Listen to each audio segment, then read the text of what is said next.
forever on fire.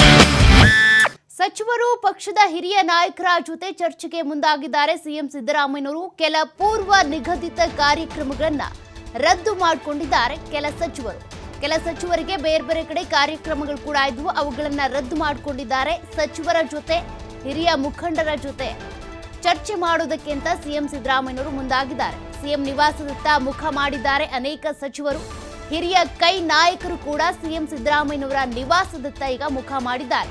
ಕಾನೂನಾತ್ಮಕವಾಗಿ ಯಾವ ರೀತಿ ಹೋರಾಟ ಮಾಡಬೇಕು ಅದ್ರ ಬಗ್ಗೆ ಚರ್ಚೆ ಮಾಡೋದಕ್ಕೆ ಅಂತ ಕಾಂಗ್ರೆಸ್ನ ಹಿರಿಯ ಮುಖಂಡರು ಜೊತೆಗೆ ಕೆಲ ಸಚಿವರು ಕೂಡ ಸಿಎಂ ಸಿದ್ದರಾಮಯ್ಯನವರ ಮನೆಗೆ ತೆರಳ್ತಾ ಇದ್ದಾರೆ.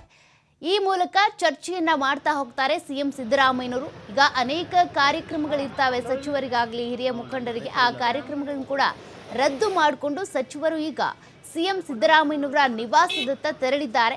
ಸಿದ್ದರಾಮಯ್ಯನವರು ಕಾನೂನಾತ್ಮಕವಾಗಿ ಹೋರಾಟ ಮಾಡಬೇಕು ಅಂತ ಡಿಸೈಡ್ ಮಾಡಿರೋದ್ರಿಂದ ಈಗಾಗಲೇ ಹೈಕಮಾಂಡ್ನಿಂದ ಕೂಡ ಸೂಚನೆ ಬಂದಿದೆ. ಸಿದ್ದರಾಮಯ್ಯನವರ ಬೆನ್ನಿಗೆ ನಿಲ್ಲಬೇಕು, ಬೆಂಬಲಿಗರಾಗಿರ್ಬೇಕು ನೀವು, ಯಾವತ್ತಿಗೂ ಕೂಡ ಅವರ ವಿರುದ್ಧ ಪ್ರಾಸಿಕ್ಯೂಷನ್ಗೆ ಅನುಮತಿ ಕೊಟ್ಟರೂ ಕೂಡ ಕಾನೂನಾತ್ಮಕವಾಗಿ ಹೋರಾಟ ಮಾಡೋದಕ್ಕೆ ಸಿದ್ಧರಾಗಿ ಅವ್ರ ಜೊತೆಗೆ ನಿಲ್ಲಿ ಅಂತ. ಜೊತೆಗೆ ಈ ಕೋರ್ಟ್ನಲ್ಲಿ ನಿಲ್ಲಿಲ್ಲ, ಹೈಕೋರ್ಟ್ನಲ್ಲಿ ನಿಲ್ಲಿಲ್ಲ ಅಂತ ಅಂದರೆ ಸುಪ್ರೀಂ ಕೋರ್ಟ್ಗಾದ್ರೂ ಹೋಗೋಣ, ಆದರೆ ಸಿದ್ದರಾಮಯ್ಯನವರ ಜೊತೆಗೆ ಸಚಿವರು ಇರಲೇಬೇಕು ಅನ್ನುವಂಥ ಸೂಚನೆಯನ್ನ ಕಾಂಗ್ರೆಸ್ನ ಹೈಕಮಾಂಡ್ನಿಂದ ಕೊಡಲಾಗಿದೆ. ರಾಹುಲ್ ಗಾಂಧಿ ಇರ್ಬೋದು, ಎಐಸಿಸಿ ಅಧ್ಯಕ್ಷ ಮಲ್ಲಿಕಾರ್ಜುನ್ ಖರ್ಗೆ ಇರ್ಬೋದು, ಇವರೆಲ್ಲರೂ ಕೂಡ ಸಿದ್ದರಾಮಯ್ಯನವರ ಬೆನ್ನಿಗೆ ನಿಂತಿದ್ದಾರೆ. ಹೀಗಾಗಿ ಕಾನೂನಾತ್ಮಕ ಹೋರಾಟ ಹೇಗಿರುತ್ತೆ, ಹಾಗಾದ್ರೆ ಮುಂದೇನೆಲ್ಲ ಮಾಡಬಹುದು, ಡಾಕ್ಯುಮೆಂಟ್ಸ್ ಇಟ್ಕೊಂಡು ಹೇಗೆ ಹೋರಾಟವನ್ನ ಮಾಡಬಹುದು, ಇದ್ರ ಬಗ್ಗೆ ಸಿದ್ದರಾಮಯ್ಯನವರು ಚರ್ಚೆ ಮಾಡೋದಕ್ಕೆ ಅಂತ ಕೆಲ ಸಚಿವರು ಹಾಗೂ ಹಿರಿಯ ಮುಖಂಡರ ಜೊತೆಗೆ ಮೀಟಿಂಗ್ ಮಾಡೋದಕ್ಕೆ ಮುಂದಾಗಿದ್ದಾರೆ. ಅದರ ಬೆನ್ನಲ್ಲೇ ಈಗ ಸಚಿವರು ಹಾಗೂ ಹಿರಿಯ ಮುಖಂಡರು ಸಿದ್ದರಾಮಯ್ಯನವರ ನಿವಾಸಕ್ಕೆ ತೆರಳುತ್ತಾ ಇದ್ದಾರೆ.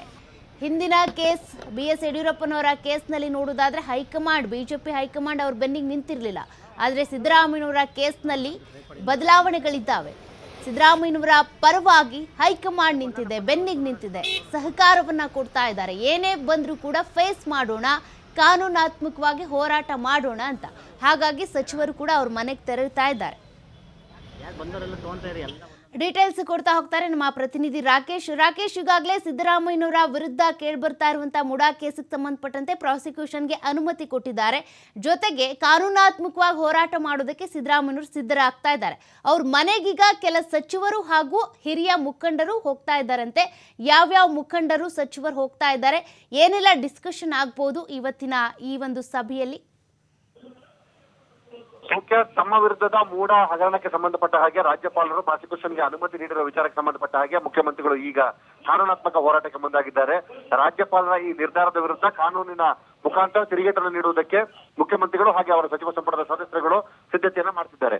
ಕೆಲವೇ ಕ್ಷಣಗಳ ಹಿಂದಷ್ಟೇ ಈಗ ದೆಹಲಿ ವಿಶೇಷ ಪ್ರತಿನಿಧಿಯಾಗಿರುವಂತಹ ಟಿ.ಬಿ. ಜಯಚಂದ್ರ ಅವರು ಮುಖ್ಯಮಂತ್ರಿಗಳ ನಿವಾಸಕ್ಕೆ ತೆರಳುವುದಾಗಿ ಹೇಳಿಕೆಯನ್ನು ಕೊಟ್ಟಿದ್ರು. ಇದಾದ ಬಳಿಕ ಈಗ ಗೃಹ ಸಚಿವರಾದಂತಹ ಪರಮೇಶ್ವರ್ ಅವರು ಕೂಡ ಮುಖ್ಯಮಂತ್ರಿಗಳ ನಿವಾಸಕ್ಕೆ ತೆರಳುವರಿದ್ದಾರೆ.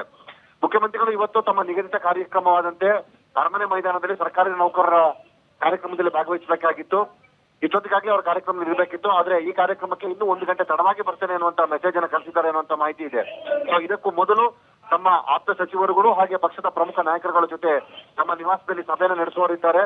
ಸೊ ಸಭೆ ವಿಚಾರಕ್ಕೆ ಸಂಬಂಧಪಟ್ಟ ಹಾಗೆ ಮುಂದಿನ ದಿನಗಳಲ್ಲಿ ಏನೇನು ಕ್ರಮವನ್ನು ಕೈಗೊಳ್ಳಬೇಕು, ಕಾನೂನಾತ್ಮಕ ಹೋರಾಟ ಹೇಗಿರಬೇಕು, ಸಂಜೆ ನಡೆಯುವಂತಹ ಸಚಿವ ಸಂಪುಟ ಸಭೆಯಲ್ಲಿ ಯಾವ ನಿರ್ಧಾರವನ್ನು ತೆಗೆದುಕೊಳ್ಳಬೇಕು, ರಾಜಕೀಯ ನಿರ್ಧಾರದ ಮುಖಾಂತರ ತಮ್ಮ ಸರ್ಕಾರವನ್ನು ಅಲ್ಲಾಡಿಸಲು ಹೊರಟಿರುವಂತಹ ರಾಜ್ಯಪಾಲರ ವಿರುದ್ಧ ನಿರ್ಣಯವನ್ನು ಮಂಡಿಸುವುದರ ಬಗ್ಗೆ ಈ ಹಿಂದೆ ತೆಗೆದುಕೊಂಡ ನಿಲುವನ್ನ ಮತ್ತೆ ಪುಷ್ಟೀಕರಿಸಬೇಕಾ ಏನು ಅನ್ನೋದರ ಬಗ್ಗೆ ಕೂಡ ಚರ್ಚೆ ನಡೆಯುವಂತ ಸಾಧ್ಯತೆ ಇದೆ. ಹಾಗೆ ರಾಜ್ಯಪಾಲರ ವಜಾಗೆ ಈಗ ಸಚಿವ ಸಂಪುಟದ ಅನೇಕ ಸಚಿವರುಗಳು ಒತ್ತಾಯವನ್ನ ಮಾಡ್ತಿದ್ದಾರೆ. ರಾಜ್ಯಪಾಲರು ಬಿಜೆಪಿ ಏಜೆಂಟ್ ರೀತಿ ವರ್ತನೆಯನ್ನ ಮಾಡ್ತಾ ಅದನ್ನ ಒತ್ತಡಕ್ಕೆ ಒಳಗಾಗಿ ಸರ್ಕಾರವನ್ನ ಅಸ್ಥಿರಗೊಳಿಸುವ ಪ್ರಯತ್ನವನ್ನ ಮಾಡ್ತಿದ್ದಾರೆ. ಈ ಹಿನ್ನೆಲೆಯಲ್ಲಿ ಅವರನ್ನ ವಜಾ ಮಾಡಿ ಅಂತ ರಾಷ್ಟ್ರಪತಿಗಳಿಗೆ ಮನವಿಯನ್ನು ಸಲ್ಲಿಸುವಂತ ನಿರ್ಧಾರವನ್ನ ಕೂಡ ಮಾಡ್ಕೊಳ್ತಿದ್ದಾರೆ. ಸೊ ಈ ಎಲ್ಲಾ ವಿಚಾರಗಳ ಬಗ್ಗೆ ಸಮಗ್ರವಾಗಿ ಚರ್ಚೆ ಮಾಡುವ ಅನಿವಾರ್ಯತೆ ಮುಖ್ಯಮಂತ್ರಿಗಳಿಗೆ ಎದುರಾಗಿದೆ. ಸೊ ಹಿಂದೆ ಸಚಿವ ಸಂಪುಟ ಕೂಡ ಮುಖ್ಯಮಂತ್ರಿಗಳ ಅನುಪಸ್ಥಿತಿಯಲ್ಲಿ ಒಂದು ನಿರ್ಣಯವನ್ನ ಕೈಗೊಂಡಿತ್ತು. ರಾಜ್ಯಪಾಲರು ಪ್ರಾಸಿಕ್ಯೂಷನ್ಗೆ ನೀಡುವ ಅನುಮತಿಯ ವಿರುದ್ಧವಾಗಿ ಹೋರಾಟವನ್ನ ಮಾಡಬೇಕು, ಅದನ್ನ ಹಿಂಪಡಿಬೇಕು ಅನ್ನುವಂತ ಒತ್ತಾಯವನ್ನ ಮಾಡಿತ್ತು. ಸೊ ಈಗ ಈ ಎಲ್ಲ ವಿಚಾರಗಳ ಬಗ್ಗೆ ಮತ್ತೊಂದು ಸುತ್ತಿನ ಮಾತುಕತೆಯನ್ನ ಮಾಡಿ ಆ ಬಳಿಕ ಮುಂದಿನ ನಿರ್ಧಾರಗಳ ಬಗ್ಗೆ ಕಾನೂನಾತ್ಮಕ ಹೋರಾಟದ ಮಾಹಿತಿಯನ್ನ ಚರ್ಚೆ ಮಾಡೋದಕ್ಕೋಸ್ಕರ ಮುಖ್ಯಮಂತ್ರಿಗಳು, ಸಚಿವರು ಮತ್ತು ಪ್ರಮುಖ ನಾಯಕರುಗಳ ಜೊತೆ ಸಭೆಯನ್ನು ನಡೆಸುವರಿದ್ದಾರೆ ಅನ್ನುವಂಥದ್ದಿದೆ. ಸೌಖ್ಯ. ಥ್ಯಾಂಕ್ ಯು ರಾಕೇಶ್ ಡೀಟೇಲ್ಸ್ಗೆ. ಒಟ್ನಲ್ಲಿ ಸಿಎಂ ಸಿದ್ದರಾಮಯ್ಯನವರು ಕಾನೂನಾತ್ಮಕವಾಗಿ ಹೇಗೆಲ್ಲ ಹೋರಾಟವನ್ನ ಮಾಡಬಹುದು ಅದೆಲ್ಲದಕ್ಕೂ ಕೂಡ ಸಿದ್ಧತೆಯನ್ನ ನಡೆಸಿಕೊಂಡಿದ್ದಾರೆ. ಈಗಾಗಲೇ ಸಿದ್ದರಾಮಯ್ಯನವರ ನಿವಾಸದಲ್ಲಿ ನಿನ್ನೆ ರಾತ್ರಿ ಕೂಡ ಪೊನ್ನಣ್ಣ ಅವರ ಜೊತೆಗೆ ಇದ್ರ ಬಗ್ಗೆನೇ ಚರ್ಚೆ ಕೂಡ ಆಗಿದೆ.